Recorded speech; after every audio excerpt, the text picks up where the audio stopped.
Shalom. Hari ini kita akan merenungkan Kitab Mazmur pasal 102, teksnya ayat 1 sampai 29.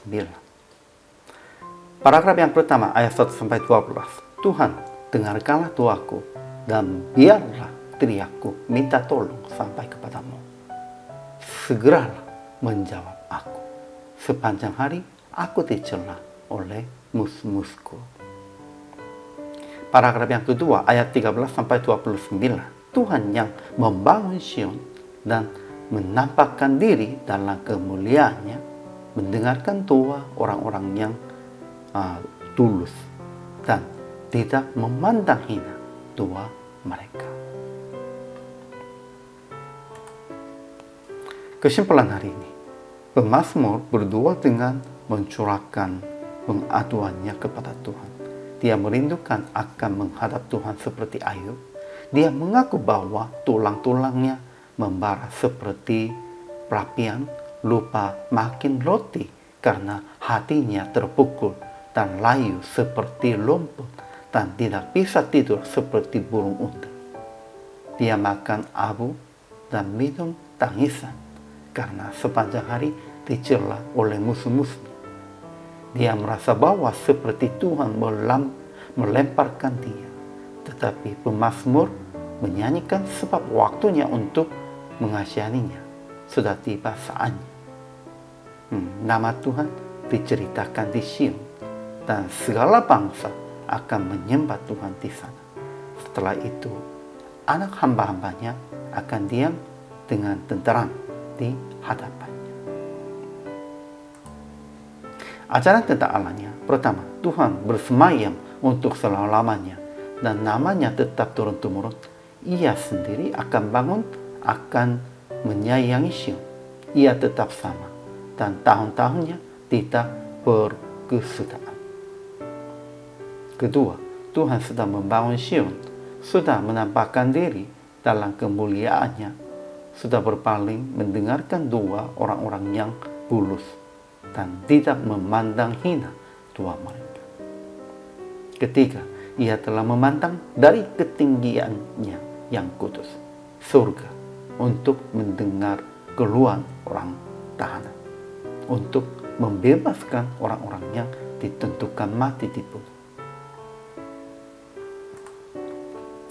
Ajaran tentang manusianya. Pertama, pada waktu lemah lusuh, pemazmur mencurahkan pengaduannya ke hadapan Tuhan dan dia memohon kepada Tuhan akan mendengarkan doanya dan jangan sembunyikan wajahnya. Kedua, dia merasa bahwa hari-harinya habis seperti asap, tulang-tulangnya membara seperti perapian, hatinya terpukul dan layu seperti lumpur, jadi dia lupa makan roti pun. Ketiga, dia berpikir bahwa sedang mengalami kesulitan oleh karena marahnya dan geramnya, sebab Tuhan telah mengangkatnya dan melemparkannya. Keempat, pemazmur berkata, ia telah mematahkan kekuatanku dan memperpendek umurku. Dan dia memohon bahwa jangan mengambil aku pada pertengahan umurku. Aplikasinya. Pertama, bermazmurlah sekalipun di dalam pengaduan begitu dahsyat dan tetap berdoa kepada Tuhan. Memang jangan berdoa kepada yang lain. Kita harus tetap memuji, bersyukur dan bermazmur sekalipun dalam pengaduan begitu dahsyat dan hanya berdoa memohonnya kepada Tuhan saja. Kedua, memberitakan kepada orang-orang yang dalam kesusahan bahwa ia sudah berpaling mendengarkan doa orang-orang yang tulus dan tidak memandang hina dan doa mereka, dan menguatkan mereka dengan cerita yang sudah dekat saatnya akan mengasihani kita dan menolong kita. Tetap Tuhannya akan menolong kita. Kita harus menceritakan tentang itu.